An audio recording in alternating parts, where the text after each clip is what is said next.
नमस्कार, आप देख रहे हैं चाणक्य न्यूज और मैं हूं आपके साथ मानवी ठाकुर। आज की कुछ खास खबरें।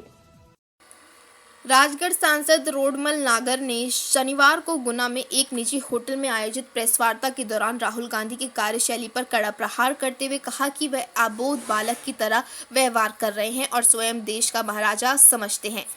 नागर ने गंभीर आरोप लगाते हुए कहा कि राहुल गांधी चीन के एजेंट बनकर बात कर रहे हैं और देश की सुरक्षा व सेना पर सवाल खड़े कर रहे हैं। उन्होंने दो टूक शब्दों में कहा कि वास्तविकता में इस तरह के कृत्य देशद्रोह की श्रेणी में आते हैं।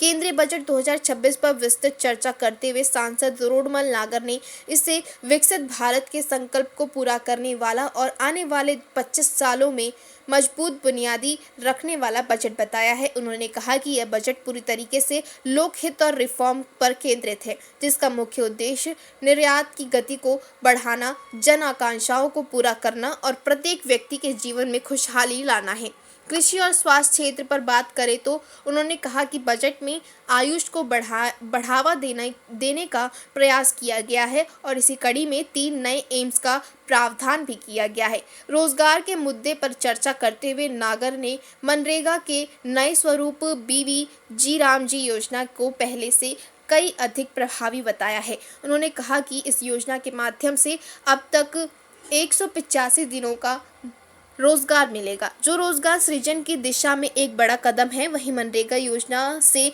महात्मा गांधी का नाम हटाए जाने के सवाल पर सांसद रोडमल नागर ने कुछ पल के लिए असहज नजर आए। सवाल का जवाब देते हुए उन्होंने 1980 से लेकर अब तक के घटनाक्रमों का हवाला दिया और कहा कि कांग्रेस ने पूर्व में कई बार इस योजना का नाम बदला है। उन्होंने तर्क दिया कि भाजपा सरकार ने महात्मा गांधी के राम राज्य के सपने को साकार करने की दिशा में कदम बढ़ाते हुए इस योजना का नाम भगवान राम के नाम पर किया है और साथ ही रोजगार के अवसरों में वृद्धि भी की है।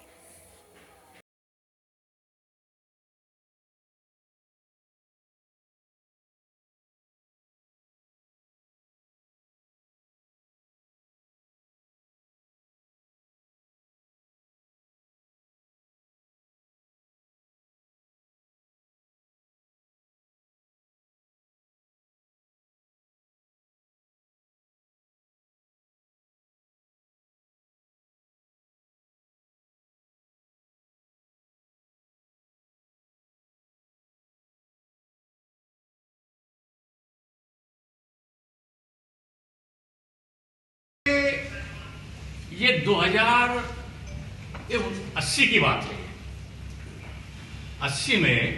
1980 में इंदिरा जी ने बहुत सारी योजनाओं को, जो जनहितकारी कल्याणकारी योजना, उनको मिला करके और एक रोजगार गारंटी योजना बनाई थी।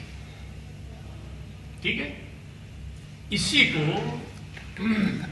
राजीव गांधी जी ने बाद में उनके कार्यकाल में जवाहर रोजगार योजना इसका नाम दिया।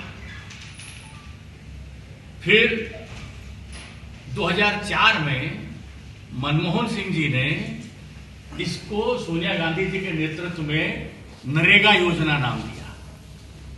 फिर 2005 में इन्होंने इसको मनरेगा बनाया।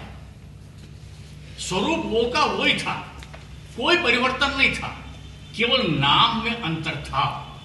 ये विकसित भारत, इस देश को विकसित करने की रूपरेखा है, दिशा है, चिंतन है। और महात्मा गांधी जी का जो सपना था राम राज्य की स्थापना, उस राम राज्य की स्थापना को आधार बना करके महात्मा गांधी जी के सपने को साकार करने के लिए ये विकसित भारत जी राम जी योजना आई है, जो हर जन जन तक लाभ पहुंचा करके